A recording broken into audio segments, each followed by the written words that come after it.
بسم الله الرحمن الرحيم.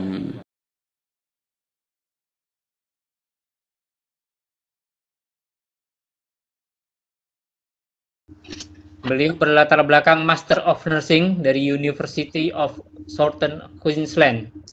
Kemudian lebih dari 25 tahun berpengalaman bekerja di berbagai healthcare setting. Dan saat ini beliau masih aktif bekerja di Qatar Petroleum sebagai lead nurse. Dan beliau juga member of American Board Occupational Health Nurse. Untuk menyikat waktu, kami persilahkan kepada Pak Nur Hadi ya 10 menit untuk sharing pengalaman sebagai seorang yang pernah terdampak COVID-19. Assalamualaikum, suara saya bisa didengar Pak Tana dan yang lain? Jelas sekali Pak Nur, dilanjut. Oke, terima kasih kepada yang saya hormati, perwakilan dari KBRI, perwakilan dari Permika, perwakilan dari tim Satgas COVID-19 Qatar, dan juga para pembicara terdahulu dan yang akan datang, serta semua partisipan.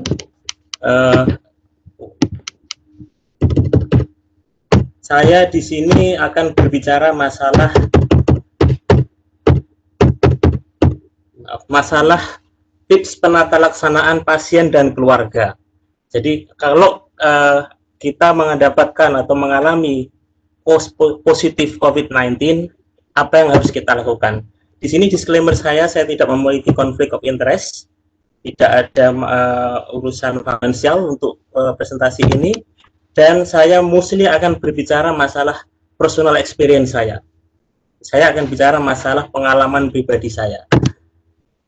Bapak Ibu sekalian, saya akan menceritakan sedikit bahwa pada tanggal 25 Agustus lalu, saya mendapatkan simptom, saya mengalami simptom waktu bekerja. Saya banyak bersin-bersin ya, bersin-bersin, running nose, dan mild fever, atau temperature saya waktu itu 37,4. Dan saya juga mulai merasakan badan, kalau orang Jawa bilang greges ya, sedikit nggak enak badan gitu. Tanggal 26 saya mulai kerja dari rumah, dan saya minta izin kerja dari rumah ke atasan saya. Dan tanggal 27 karena simptom yang belum hilang, sekalipun saya minum obat sportif medicine ya, saya melakukan swab test. Dan untungnya saya sendiri adalah focal point untuk melakukan swab test di Qatar Petroleum. Jadi saya bisa melakukan swab test tanggal 27, dan tanggal 28 malam saya ngecek tes hasil saya bahwa saya positif. 27 pagi saya tes, 28 early morning, jam 2 pagi saya cek hasil saya dan positif. Ini seperti menerima enggak death penalty ya, tapi sesuatu yang menakutkan yang saya khawatirkan selama ini terjadi pada saya. Terus paginya, tanggal 28 yang sama, setelah saya mengetahui positif, jam 8 pagi saya minta seluruh keluarga untuk dites di primary healthcare setting. Di waktu itu istri dan anak-anak pergi ke Rodat Al Khalil, dan sebelum pergi ke sana, istri sempat telepon 16,000 memberitahukan kalau suami saya positif. Kami ingin melakukan tes swab untuk anggota keluarga, dan disarankan ada 4 primary healthcare yang bisa didatangi: Rodat Al Khalil, Garafa, Al Waab, dan Musaimir. Tapi karena yang terdekat dengan rumah adalah Rodat Al Khalil, istri dan anak-anak pergi ke sana untuk melakukan swab test. Terus tanggal 29 dapat konfirmasi, juga ini dibantu oleh bos saya, bahwa seluruh family hasilnya negatif, hasil swab testnya. Tanggal yang sama malamnya saya dipindah atau diambil oleh pihak CDC untuk dilakukan hotel quarantine di Oryx Rotana Hotel. Terus tanggal 3 saya masuk ke Cuban Hospital. Masuk ke Cuban Hospital ini karena saya mengalami keluhan yang lain, yaitu persisten epigastric pain. Saya punya keluhan asam lambung, dan mungkin pemakaian obat yang terus-menerus dari yang saya minum ya. Saya minum obat waktu itu, minum vitamin C dan minum paracetamol, minum Panadol. Dan waktu itu juga sekali karena suhu badan saya nggak turun-turun, dokter yang jaga di hotel menyarankan saya untuk minum Brufen. Nah, trigger minum Brufen ini yang membuat saya epigastrictly-nya semakin meningkat dan saya nggak bisa bertahan lebih lama. Saya minta untuk dirujuk ke rumah sakit. Ini sejarah singkat saya bahwa saya memang mantan positif. Sekarang udah mantan ya, tidak positif lagi. Nah, sekarang apa yang perlu kita lakukan seandainya kita positif? Ini saya bercerita lagi tentang pengalaman pribadi saya. Yang pertama adalah jaga rehidrasi ya. Jaga jangan sampai kita mengalami dehidrasi. Jadi minum air ataupun teh atau apa saja, apa yang menurut Bapak atau God forbid, insya Allah tidak ada di antara kita yang akan positif lagi. Tapi seandainya ada yang positif, apapun cairan yang bisa masuk, karena memang nanti akan mengalami fase-fase di mana akan susah makan dan minum. Seperti yang sering digambarkan mengalami tasteless, ya itu memang saya mengalami sendiri.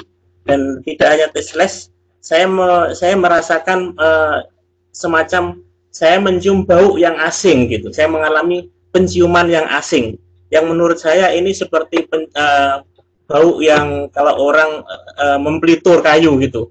Bau ini mengganggu sekali sehingga akan mengganggu keinginan kita untuk makan. Dan waktu itu saya sendiri mengalami kesulitan untuk makan, sehingga kalau waktunya makan, saya paksakan sedikit dengan cara menutup mata dan menutup hidung, saya paksakan untuk makan. Ini pengalaman pribadi ya, jadi saya mungkin orang lain akan beda, tapi saya mengalami hal ini. Yang kedua yaitu selalu sediakan supportive medicine seperti paracetamol, vitamin ataupun yang lain ya. Karena nanti sekalipun nanti kalau di hotel quarantine akan disediakan, akan lebih baik kalau kita punya sendiri. Karena persediaan obat ini nanti kita harus naik turun. Karena waktu kemarin pengalaman saya di hotel, saya ditaruh di lantai 7 dan setiap kali waktu saya kehabisan paracetamol, saya harus turun ke lantai ground floor. Dan turun ini juga nggak mudah karena harus telepon dulu. Kalau tidak telepon, liftnya nggak jalan, karena yang menjalankan lift adalah staf medical yang ada di bawah.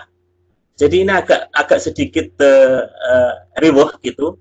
Jadi lebih baik kalau punya obat sendiri, baik vitamin maupun paracetamol untuk penurunan berat badan. Yang berikutnya yaitu nutrition intake. Makanan ini perlu juga kita jaga, sekalipun kita nggak akan mengalami masa susah makan, tapi usahakan untuk tetap makan. Apapun yang bisa kita makan. Kalau yang bisa kita masukkan adalah biskuit, ya udah biskuit aja. Karena saya waktu itu, pengalaman saya waktu di hotel, pada hari kedua saya sudah mulai susah makan. Setiap mencium bau makanan yang dikirim, saya rasanya mual. Jadi setiap dapat jatah makanan langsung saya buang. Karena daripada saya mutah, nggak bisa makan, lebih baik saya buang. Dan saya makan yang lain, yang bisa saya makan, buah dan biskuit, itu yang bisa masuk. Jadi itu yang saya makan. Yang berikutnya yaitu personal hygiene. Tetap kita harus menjaga personal hygiene, seperti gosok gigi. Nah, ini yang menjadi masalah adalah mandi. Karena pengalaman saya, setiap habis mandi, saya menggigil. Dan waktu menggigil ini ada batuk-batuk dan yang akan menyebabkan sedikit sesak nafas. Nah, sesak nafas ini adalah sesuatu yang perlu selalu kita awasi. Karena seperti halnya kita ketahui bahwa COVID-19 ini, yang paling ditakutkan adalah sesak nafas. Bukan yang panasnya, bukan dari kalau saya memang mengalami gejala panas sama body pain ya, seluruh tubuh sakit-sakit semua. Yang berikutnya adalah sebagai pasien kita harus selalu melakukan self monitoring diri kita. Apa simptom yang kita rasakan? Dan ini sebaiknya kita catat dan kita laporkan nanti. Kalau bisa, kalau memungkinkan, kita melakukan juga pemeriksaan vital sign kita. Kalau seandainya punya alatnya, misalnya termometer, blood pressure, dan terima kasih kepada rekan-rekan saya semua yang di nursing. Saya dibantu oleh Pak Sukartana waktu itu untuk mendapatkan pulse oximeter. Pulse oximeter ini untuk mengukur kadar oksigen di dalam darah kita. Ini sangat penting sekali, terutama kalau kita mengalami gejala, terutama gejala sesak nafas. Karena jangan sampai kita seperti yang sering mungkin Bapak Ibu dengar ya, happy hypoxia ataupun hypoxia itu sendiri. Ini merupakan gejala yang sangat tidak kita inginkan untuk penderita COVID-19. Masalah berikutnya yaitu mental ya, masalah mental. Saya terus terang mengalami agak sedikit depresi waktu tinggal di isolasi di hotel ataupun di rumah sakit. Nggak tahu saya kenapa gitu. Mungkin masalahnya adalah pada saat yang bersamaan mas saya di Indonesia juga positif. Dan mas saya ini agak sedikit serius karena dia mengalami sesak napas dan dirawat di rumah sakit selama 2 minggu. Ini yang juga tadi awal-awalnya beliau sakit, saya merupakan orang yang selalu menggugah semangatnya untuk fight untuk COVID itu, dan saya sendiri kena. Nah ini yang membuat saya agak sedikit down waktu itu. Di samping itu juga mungkin saya sudah mulai kangen dengan anak-anak. Maklum saya adalah sebagai family man, jadi saya nggak terbiasa pisah dengan anak-anak. Nah ini kita perlu mendapatkan mental support. Nah nanti Bu Dina akan membantu kita lebih banyak lagi. Dan yang lebih penting lagi adalah setiap kita mengalami perubahan simptom atau vital sign, kita melaporkan ke tenaga kesehatan yang sedang berjaga. Itu yang ini adalah gambar spirometri untuk mengukur kadar saturasi oksigen di dalam darah kita. Yang berikutnya adalah apa yang harus kita lakukan dengan family. Nah, pada saat saya mengalami simptom, saya merasa saya mendapatkan simptom, sekalipun belum confirm itu positif, saya langsung ngomong ke anak istri saya akan melakukan isolasi. Jadi saya langsung tinggal di kamar saya, dan kamar saya punya kamar mandi sendiri untungnya. Dan selama saya tinggal di kamar saya mengusahakan untuk melakukan negative pressure ya. Jadi ini adalah teori yang seharusnya diterapkan untuk ruang isolasi. Dengan cara saya menjalankan meng-on-kan exhaust fan. Ini hanya inisiatif sendiri saja. Jadi exhaust fan ini saya nyalakan 24 jam tanpa henti. Tujuan saya adalah supaya udara yang ada di dalam kamar saya tidak masuk ke kamar yang lain, tapi keluar dari rumah, keluar rumah. Dan dengan demikian juga karena exhaust fan ini on, jadi dia menghisap udara dari luar kamar saya. Dengan demikian, udara yang mengandung virus di kamar saya tidak akan keluar lewat pintu kamar saya. Tapi udara yang segar dari kamar yang lain masuk ke kamar saya. Ini tujuan saya melakukan ini. Jadi dengan demikian saya akan mencegah virus yang ada di dalam kamar saya untuk masuk ke ruangan yang lain. Saya juga melakukan strict infection control protokol di dalam rumah. Jadi begitu saya merasakan simptom, saya langsung ngomong ke anak istri, semuanya harus pakai masker dan harus sering cuci tangan. Terus supply makanan saya harus ditaruh di depan pintu saja, nggak boleh ada yang mendekat. Ditaruh di pintu dan pergi. Nanti saya ambil sendiri. Anak-anak juga udah saya ajarkan jangan mendekat ke pintu pintu kamar saya maksud saya. Jadi semuanya mulai tanggal 25 hari Selasa itu sendiri, saya langsung mengunci diri saya di dalam kamar. Nah ini untuk masalah sampah, karena saya langsung minta ke istri saya untuk disediakan makanan dalam disposable items ya. Jadi piring, sendok, semuanya disposable. Jadi setiap pagi istri saya waktu mau mengambil sampah-sampah ini saya taruh di dalam plastik, dan istri saya sudah siap di luar membawa plastik yang lain. Jadi plastik ini langsung saya masukkan ke plastik yang dibawa istri saya, dan istri saya ini memakai masker dan sarung tangan. Begitu sampah yang dari kamar saya masuk ke plastik, istri saya langsung menali dan langsung dibuang keluar. Dan saya minta istri saya begitu balik dari membuang sampah langsung lepas semua PPI dan mandi. Ini yang kami lakukan karena saya concern sekali jangan sampai anak istri saya ketularan. Untuk masalah laundry, baju-baju saya yang saya pakai selama di kamar, saya rendam dulu pakai Dettol sama sabun, terus saya kucek sendiri. Sebelum saya serahkan ke istri untuk digiling di mesin cuci. Dan saya juga memposisikan tempat tidur saya sedemikian rupa sehingga menjauh dari pintu. Jadi saya akan membuat distancing antara tempat tidur saya dengan pintu. Ini adalah beberapa tips yang saya lakukan untuk mencegah supaya tidak terjadi penularan dengan keluarga saya. Sekarang untuk community, saya dengan istri diskusinya lewat WhatsApp ya, karena saya nggak bisa bertatap muka dengan istri. Saya ngomong sama istri, bagaimanapun tetangga harus diberitahu, karena ini adalah duty of care. Kita punya kewajiban untuk memberitahu tetangga, sehingga tetangga bisa ada persiapan untuk melakukan pencegahan juga. Jadi istri saya mengontak tetangga-tetangga ini, terutama yang anak-anaknya adalah main dengan anak-anak saya. Dan waktu itu begitu saya mendapatkan confirm positif, anak langsung saya lockdown, nggak boleh ada yang keluar main di luar, harus di dalam sampai seminggu ke depan. Anak saya lockdown sendiri, anak-anak ini nggak main di luar.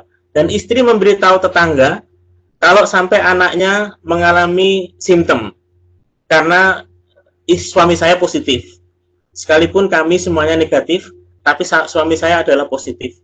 Jadi tolong anak-anak ibu-ibu semua, tetangga saya ini kanan kiri depan ini, untuk mengobservasi anak-anaknya yang main dengan anak-anak saya sebelumnya, apakah ada simptom apa enggak. Saya juga mengupdate dengan teman-teman, terutama adalah teman-teman perawat dan teman-teman yang lain ya, yang rumahnya dekat-dekat itu. Saya mengupdate kondisi saya. Saya juga mengupdate teman-teman di tempat kerja kondisi saya setiap hari. Jadi mereka akan tahu situasi saya bagaimana. Terus selama 5 hari setelah saya dipindah ke hotel quarantine, saya minta istri saya kamar tetap di lock, nggak boleh dibuka. Baru setelah 5 hari kita melakukan, boleh dibilang tanda petik, disinfection. Jadi kami memanggil kontraktor ya untuk melakukan fogging di rumah dan juga di mobil. Sekalipun kita juga bisa minta advice dari 16,000. Jadi kalau seandainya di antara kita ada yang positif dan mau melakukan pembersihan di kamar atau di rumah, kita bisa minta advice ke 16,000 apa yang harus dilakukan. Itu sebetulnya nggak harus kita mengundang tim disinfektan dari luar, karena sebetulnya bisa juga kita lakukan sendiri dengan menyemprot pakai